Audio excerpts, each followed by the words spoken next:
আসসালামু আলাইকুম। চলে আসলাম রেস্টুরেন্ট স্টাইলে পিৎজার রেসিপি নিয়ে। পিৎজা তো আমরা সবাই কম বেশি বানাতে পারি, তবে এটার টেস্ট রেস্টুরেন্টের মতো হয় না। আজকে আমি আপনাদেরকে রেস্টুরেন্টের পিৎজার কিছু গোপন ট্রিপস শেয়ার করব, যেটা আমি রেস্টুরেন্টের শেফের কাছ থেকে শিখে নিয়েছিলাম। আর আজকের পিৎজা আমি চুলা এবং ওভেন দুইভাবে আপনাদেরকে করে দেখাবো। এই পিৎজাটা আপনারা চাইলে ফ্রোজেন করেও রেখে দিতে পারেন, আর যখন খুশি তখন নামিয়ে গরম করেই নিজেরাও খেয়ে নিতে পারেন, অথবা বাচ্চাদেরকে স্কুলে টিফিনেও দিয়ে দিতে পারেন। চলুন রেসিপিটা শুরু করা যাক। প্রথমে একটি প্যানে আমি হাফ কাপ পরিমাণ সয়াবিন তেল দিয়ে দিচ্ছি 1 কাপ পরিমাণ মুরগির মাংসের কিমা। আপনারা চাইলে এখানে গরুর মাংসের কিমাটাও ইউজ করতে পারেন। দিয়ে দিচ্ছি 1 চা চামচ লবণ, আপনারা লবণটা নিজেদের স্বাদ অনুযায়ী দিয়ে নেবেন। আরও দিয়ে দিচ্ছি 1.5 চা চামচ মরিচের গুঁড়া। আপনারা চাইলে এখানে নিজেদের পছন্দ অনুযায়ী ঝালটা বাড়িয়ে বা কমিয়ে দিয়ে নিতে পারেন। এবার দিয়ে দিব 1.5 চা চামচ রসুন বাটা এবং 1.5 চা চামচ আদা বাটা। এবার মশলা সহ চিকেনটাকে তেলের উপর ভাজতে থাকবো যতক্ষণ না পর্যন্ত কাঁচা মশলার গন্ধটা চলে যায়। এবার এখানে অ্যাড করে দিচ্ছি 1.5 কাপ পরিমাণ পেঁয়াজ কুচি। এবার পেঁয়াজটাকে মাংসের কিমার সাথে আমরা 5 মিনিটের মতো ভেজে নিব। তবে পেঁয়াজটা একদম গলে যাওয়া লাগবে না, কাঁচা কাঁচা ভাবটা দূর হলেই হয়ে যাবে। ভাজতে ভাজতে যখন এইরকম একটা লুক চলে আসবে, মানে সেদ্ধ হয়েছে ভাব আসবে, তখন আমরা এখানে 1.5 চা চামচ চিনি দিয়ে দিব। চিনিটা এখানে কোনোভাবেই স্কিপ করবেন না, কারণ এই খাবারে চিনিটা টেস্টিং সল্টের কাজ করবে। এবার এখানে অ্যাড করে দিলাম 1.5 চা চামচ পরিমাণ গরম মশলা গুঁড়া। আমার এই গরম মশলা গুঁড়ার মধ্যে দারচিনি, এলাচি, জিরা, ধনিয়া সবকিছু পরিমাণ মতো দেওয়া আছে। আপনারা চাইলে আলাদাভাবেও পরিমাণ মতো দিয়ে নিতে পারেন। আমি সামান্য একটু পানি দিয়ে নিলাম। আবারও আমি 1 মিনিটের মতো এটা রান্না করে নিব। অ্যাড করে দিচ্ছি 2 টেবিল চামচ পরিমাণ সয়া সস।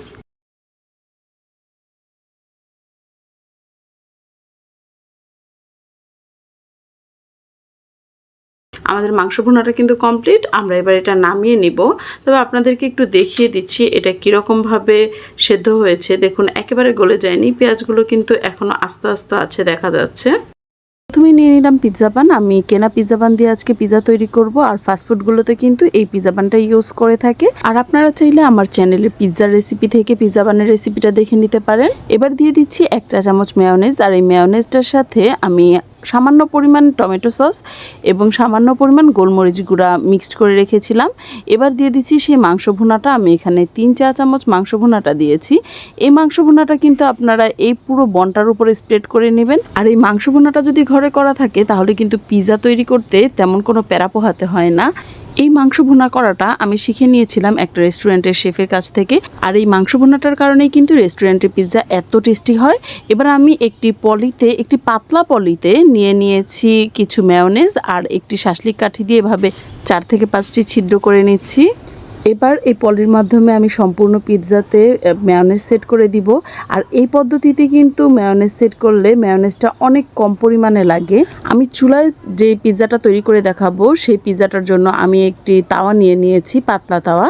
এই তাওয়ার ভেতরে আমি পিৎজাটা দিয়ে তারপর প্রথমেই কেটে নিচ্ছি, আমার পছন্দ অনুযায়ী সাইজটা করে কেটে নিচ্ছি আমি। এবার উপরে দিয়ে দিচ্ছি মোজরেলা চিজ। আমি চিজটাকে গ্রেট করে দিয়ে দিচ্ছি। চিজের পরিমাণটা যত বেশি হবে ততই আসলে টেস্টি হয় পিৎজাটা। আপনারা কিন্তু এই পিৎজাতে চাইলে মেয়োনেজটা ইউজ না করলেও পারেন, তবে আমার কাছে মনে হয় শুধু চিজ দিয়ে যে পিৎজাটা হয় সেটা চিজের কারণে টকটক একটা ফ্লেভার আসে, আর যদি এখানে মেয়োনেজটা ইউজ করা হয় তাহলে হালকা মিষ্টি যে ফ্লেভারটা আসে সেটা আমার খেতে খুব ভালো লাগে পার্সোনালি।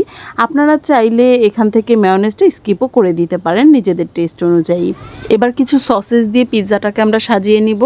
আর এখানে চাইলে আপনারা ক্যাপসিকাম, বিভিন্ন কালারের ক্যাপসিকাম ইউজ করতে পারেন, চাইলে ব্ল্যাক অলিভটাও ইউজ করতে পারেন। তবে আমার হাতের কাছে শুধু সসেস ছিল, তাই আমি সসেস দিয়ে কাজটা সারিয়ে নিলাম। এবার উপর থেকে আরেকটু মেয়োনেজ দিয়ে দিব, আর একটা ছোট্ট প্যাকেটের টমেটো কেচাপ আমি দিয়ে দিচ্ছি। বেশি পরিমাণ টমেটো সস বা কেচাপ দিলে আমার কাছে টেস্টটা বেশি একটা ভালো মনে হয় না, অনেক বেশি টকটক মনে হয়। আর দেখুন আমি প্যানে প্রথমে একটি তাওয়া দিয়ে দিয়েছি, মোটা তাওয়া, তারপর দিয়ে দিলাম এই প্যানটি, আর একটি ঢাকনা দিয়ে ঢেকে দিলাম। এই পর্যায়ে কিন্তু চুলার আঁচটা থাকবে একেবারেই লোতে।